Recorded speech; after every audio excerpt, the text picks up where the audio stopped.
So good morning, everyone. It's nice to see you.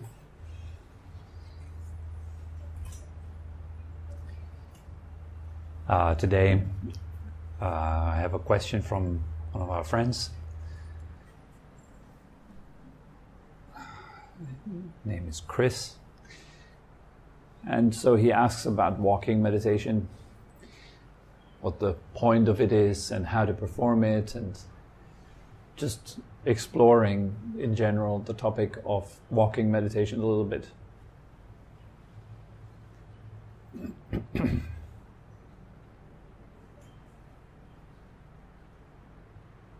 So in order to go into that, let me first point out that there are two different kinds of mindfulness. So mindfulness obviously is quite a buzzword these days. Everybody practices mindfulness, everyone tries to be mindful. But there's two different types of mindfulness. To illustrate that, you might have two people who are lost on the open sea after a plane crash, and they're floating about, trying to find some sort of way. One of them is mindfully swimming without a goal, he's just swimming around mindfully. Whereas the other one sees an island in the distance and starts to swim towards that island mindfully. There's a difference in these two types of mindfulness. In a similar way, one mindfulness can be considered right mindfulness or wholesome mindfulness. The other type of mindfulness can be considered wrong mindfulness or unwholesome mindfulness. Right mindfulness is something that gets you closer to the goal of liberation from suffering. Wrong mindfulness, on the other hand, is anything that keeps you basically lost in the world of appearances. Right mindfulness is that type of mindfulness which looks directly at your experiences, seeing them clearly for what they are, not for what you think they are, not for what you think they should be. An example of wrong mindfulness might be the mindfulness of a soldier who is sitting behind a sniper rifle, focusing on his target. That person in that moment is very mindful. There's a very high level, high degree of mindfulness. Without it, soldier would be unable to perform this task. Another example of wrong mindfulness might be the mindfulness of a dog looking at a bone that's in the distance. It is mindfulness without a doubt. The dog keeps the bone in mind throughout the whole time, but it will not lead to a liberation from suffering. And it will not lead to self-knowledge. Does that make sense so far?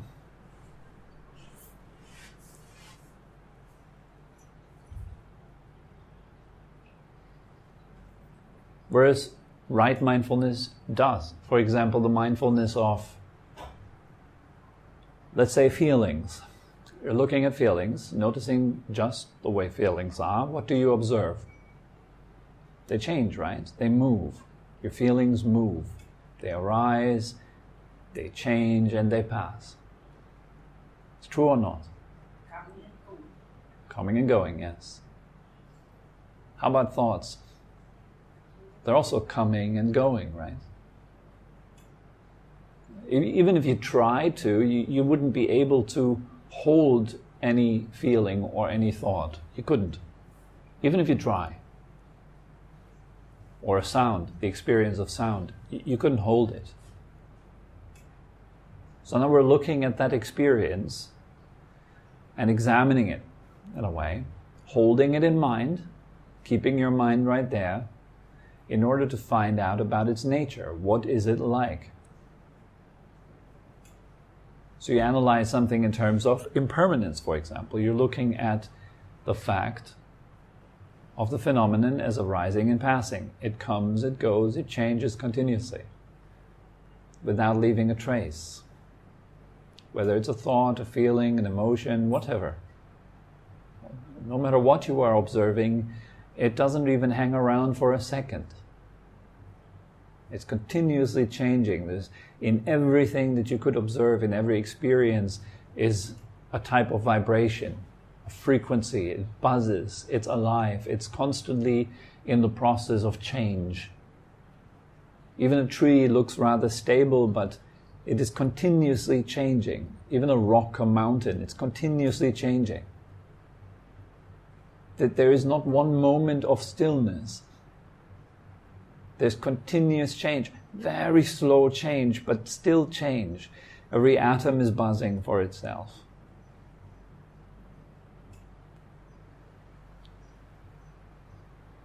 So we are observing that. Why would we observe that?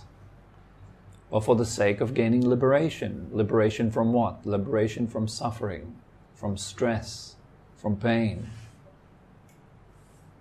As the Buddha calls it, dukkha, suffering. All types of stress, all types of pain, every type of contraction there is in your body or mind, letting that go. Why would that be beneficial? Well, why do you change your body?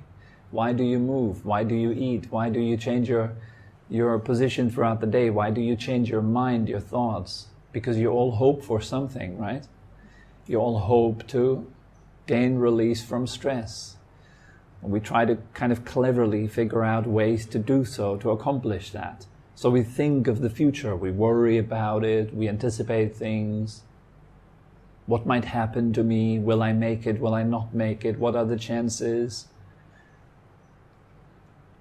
And we try to desperately hold on to some sort of thing to give us some sort of stability, sense of stability, that we can hold on to and think, okay, now I'm safe, I'm all right. Nothing's going to happen to me. I'll be just fine. But the reality looks very different. You won't be fine. The body will perish. People around you will perish. Everything is a bit like a sandcastle on the beach, right? Mentioned that last time. It is not designed to last. Nothing is. And the more we are attached to this illusion that things last, the more we buy into that, the more we seek for something that I can rely on to outside of ourselves. We seek for reliability in things that change. The reliability of the intellect, or my ideas, or my self-perception is reliable. I can maintain that for the rest of my life. My thoughts, my ideologies, my political views, they are permanent. They surely last, and they are surely good. No, they don't. Nothing does last. Nothing is ultimately good. There's no such thing. There's always two sides to everything. Why? Because it's changing. Everything changes. So seeing that clearly, what does that create? It creates a sense of dispassion. You're becoming dispassionate. You're not passionate about trying to find ultimate goodness within a changing world. You stop chasing. With that, you stop wasting your energy. With that, happiness is yours because you're not losing energy to things that can't give you anything ultimately. So instead of wasting energy and losing it to whatever, you build it. It becomes stronger and stronger. With that, your happiness becomes greater and greater. It's what we all want. Therefore, right mindfulness is really what gives you, it leads you to the getting of what you really want. Like the one person that's lost out in the ocean trying to find firm ground underneath their feet. For them, the sight of the island is already very joyful. They can see the island, so they swim towards it. Now, in order to swim there, you've got to be mindful. Okay, that's a type of right mindfulness. It leads you to the island. You keep the island in mind. And you do what it takes to get there mindfully, carefully.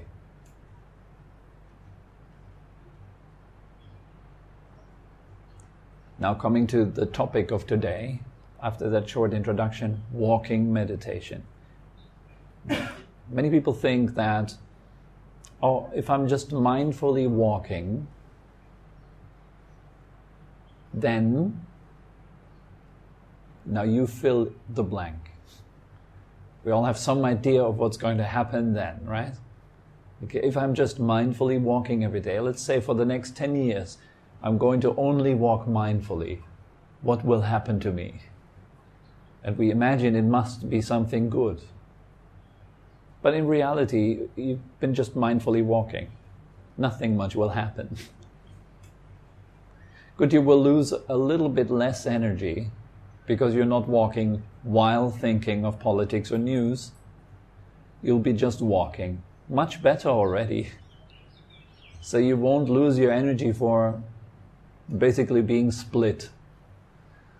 Part of your personality is over here thinking of politics, a part of your personality is walking, another part is absorbed in emotion.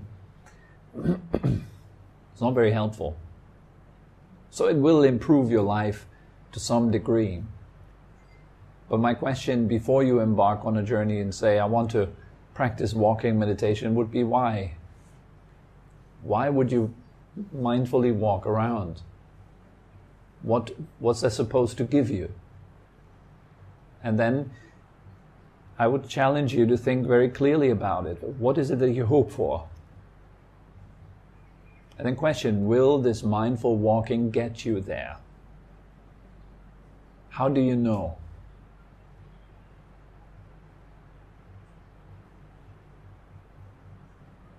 If I'm walking around mindfully, or I'm actually doing this as a real practice, moving up and down mindfully, having a mindful path in front of my meditation hut or something, and I just walk up and down 1 hour, 2 hours, 3 hours, just walking up and down mindfully, being aware of the body's movements as I walk. I could do that. Why would I do it? So for me, there would be a reason why I would do that kind of mindful walking. The reason is to strengthen the mind, to keep it within the present moment, to make it simple. So, for example, I would then practice mindful walking in order to get better at the stage of present moment awareness, the second stage of our practice. Just being aware of the present, letting go of future and past. If this is what I'm training currently, then I use mindful walking to enhance that training, to make it better. So as to not let my mind disperse and to wander about.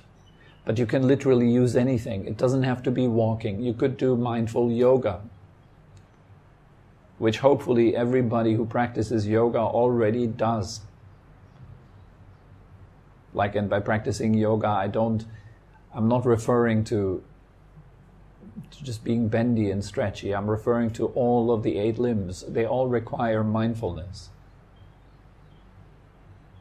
Whether it's the limbs of ethic, of morality, what to do, what not to do, yama and niyama and so forth, or all the way up to the highest limb, the limb of samadhi, union, it all requires mindfulness. You have to keep certain principles in mind to master these steps. Mindfulness just simply means to keep something in mind. Now, whatever it is that you keep in mind, it might be, for a man, it might be the image of a hot woman. Then if you keep that in mind, what will it do? What's the effect of that? All the men in this room, they already know what's the effect of that, right? It doesn't make you cool and settled. It doesn't produce the bliss of presence, and it disperses your energy massively. So it's wrong mindfulness. It doesn't lead to what you actually want. Even though it would feel good, it does not lead to what you want, really. And so since we're all kind of little masters at deceiving ourselves, we've got to be careful with what it is that we're practicing. So when I mindfully walk, I ask myself, why? What do I want to accomplish with this? What do I want to get better at? Then it becomes right mindfulness. It leads towards the goal. I might be keeping the principle of impermanence or inconstancy is maybe a better word, inconstancy in mind. Nothing is constant. Like step after step, everything changes constantly. The feelings in the body as I walk, constantly changing. So I observe that change. Why? Because it results in generating dispassion, in me not searching for happiness in where I will never find it.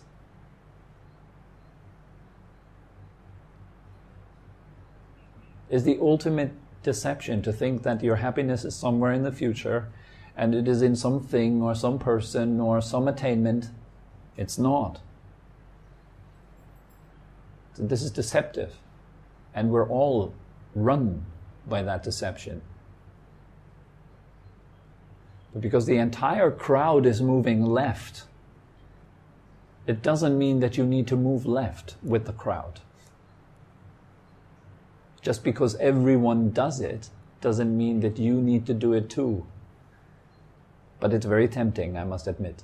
If everyone does it, it's really tempting to do it as well.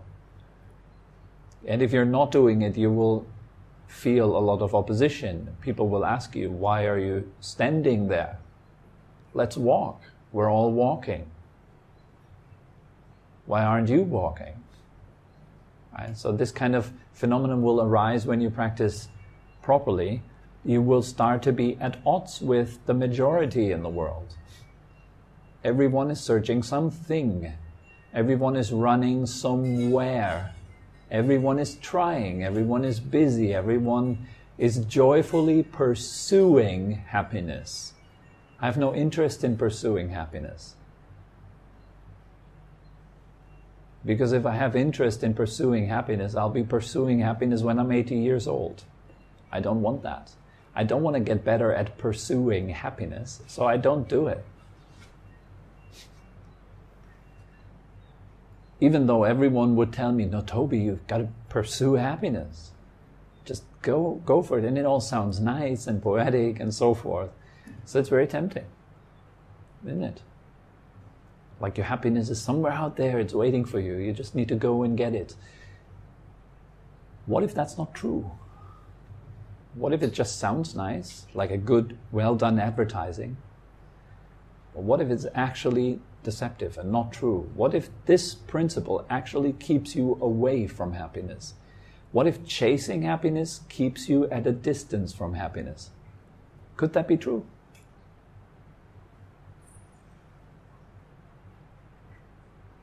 So here's the reason why I willfully generate whatever causes dispassion, namely looking at impermanence, seeing clearly, wow, there's nothing there. It's like someone telling you of a room that's behind a closed door and saying, like, in this room there's a most amazing treasure and most amazing things waiting for you, and it's amazing and it's great and it has this mystery, this aura of mystery, this room. Until you open the door and you look, it's empty. There's nothing there. What happens to you in that moment? You stop dreaming of that room. You've seen it directly and you've seen there's nothing in it. So do you still have that kind of desire to enter? No, there's nothing there. So you come out to the crowd who's waiting outside and you tell them, guys, there's nothing there. They won't believe you. Rightfully so. They have to see for themselves, right? So to each one of those people who hasn't gone into the room, they still have to suffer the illusion that this room is mysteriously amazing and all you need to do is go in and all your wishes will be fulfilled. They all have to still be disappointed. It depends on you how many times you have to end up disappointed again. Like you're hoping for something. Disappointment again, and you're hoping again, you'll be disappointed again. And I guarantee you it will continue as long as you're hoping. Until you kind of had enough of being disappointed. And you start looking really, and it's like, is there really something, or am I just going to get disappointed again? Am I leaning onto other people, other things? Am I leaning onto sandcastles, or am I leaning onto my own spine? Am I relying on myself yet, or am I still relying on circumstances? Therefore, I watch impermanence. As I walk step after step, I notice things change. Everything changes. Thoughts come, thoughts go. Feelings come, feelings go. Sounds come, sounds go. Naturally. There's nothing for me I need to do to make it happen. It happens like the heartbeat or the breath or the wind. It just is like this. And I see that clearly step after step. Giving up the habit of searching, trying to get somewhere with my steps. The big point of walking meditation, to give up trying to get somewhere. That's why the people who practice walking meditation, they walk up and down. No goal. The goal is this step. Now. Now. Now. Can you step like this through life? It's a good metaphor, actually. Can you step this focused onto this step right now? Can you step through life like that? Like whatever you're doing right now, it has profound quality to it. Because you're not elsewhere, your mind is not elsewhere, you're not split. You're here with this step. And you clearly comprehend it. You see it as it is. And then another step, and you see it as it is. And another step, and you see it as it is. You're giving away future and past. It still does not mean that you're not doing something for your future. You're doing something for your future by the way you orient yourself right now. The direction that you take right now, you can ask yourself repeatedly, what or who am I becoming right now? Look at yourself. What are you becoming right now? What am I becoming? What are your thoughts like? If you kept thinking like this for 5 more years, who would you become? If you kept speaking like this for 5 more years, who would you become? If I kept doing this thing 5 more years, who would I become? That's a very important question. Who are you becoming? What is happening to you? What are you creating? You're creating every moment you're creating. So here's the opportunity. If you're present enough, you can orient yourself and reorient yourself. You can walk skillfully because you're mindful enough to register when you're off track. So you can immediately come back on track.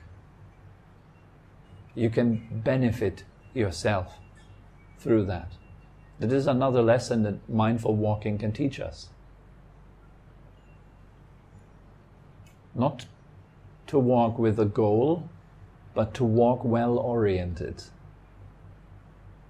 I'm not thinking, I want to be a millionaire in 5 years. But I'd rather be interested in, if it is that simplistic, okay? I'd rather then be interested in which step is going to get me into that direction right now. More important than contemplating how I will be like when I'm a millionaire in 5 years. It's wasted energy because we simply don't know. So what is it that I need to do right now to change my orientation so that the likelihood of me becoming a millionaire is greater? If I want to be happy, what kind of step do I need to take right now? How do I need to orient myself right now? So when you're walking slowly, it's almost like an image of your reorientation process in the mind. Whether you're simply training to stay concentrated and keeping the mind undispersed, which is already very good, but it's not the goal in and of itself. The goal is not to wash your dishes mindfully or walk mindfully for the rest of your life. It's not the goal. The goal is freedom from suffering. It's a whole different ballgame.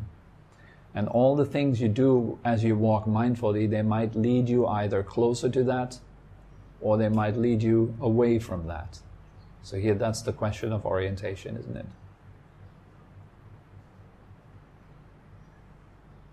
So there's various different topics for contemplation.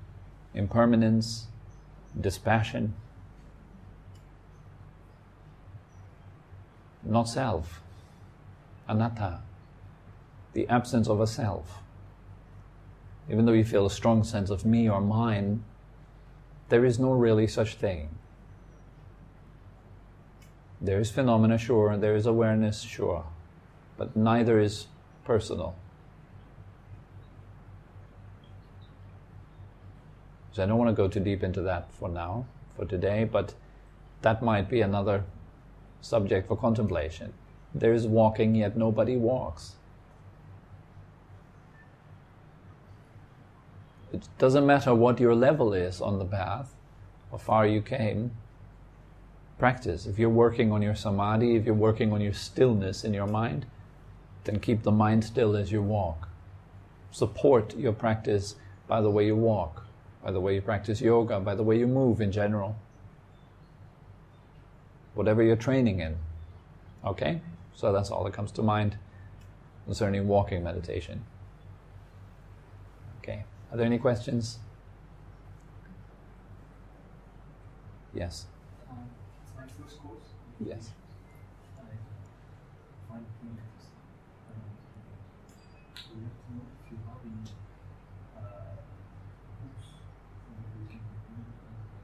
books. Books? Books, yes. Anything that you can advise to.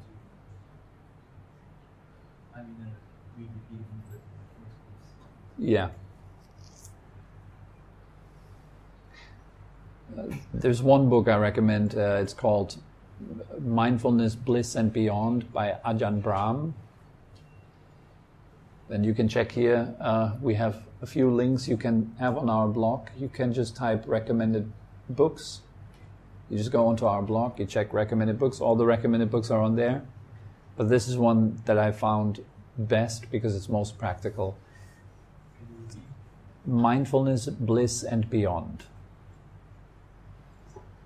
But then on the other hand, I'd rather recommend you to practice than to read about the practice.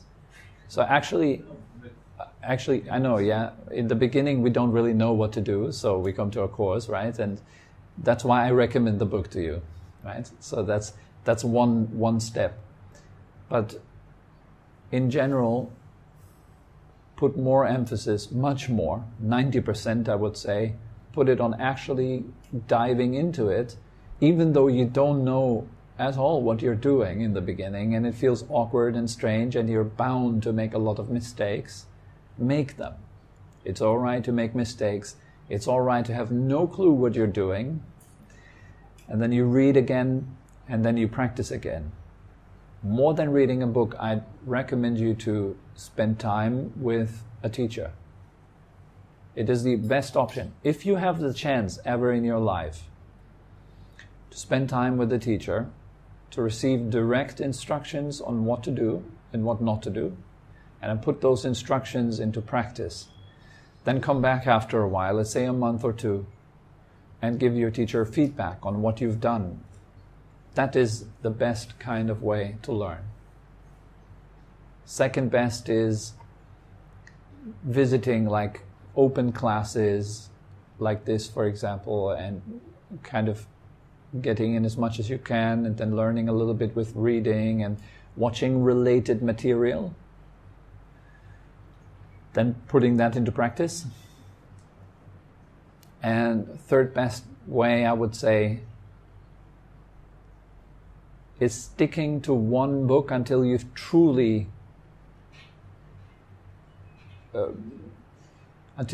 manifested the results that are described in the book. And maybe once in a year visiting a teacher to get some feedback.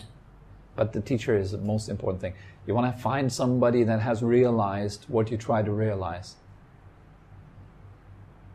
just going by book. And then if you also, most people change books a lot. They read many different authors, many different books, all inspiring, all nice, but they create salad in their practice and salad in their heads. And it becomes a huge mixture of things and ideas, and then they generate their own kind of thing out of it. It's not really good. So if you follow any kind of literature or books, try to stay within the framework of any given tradition that you chose. That's another recommendation I would give you on your way. Yeah, this cherry picking, a little bit of here and a little bit of there, is not good at all for spiritual practice. It's very subtle work. But this book definitely that I've recommended, I think it's a very good guide and very complete.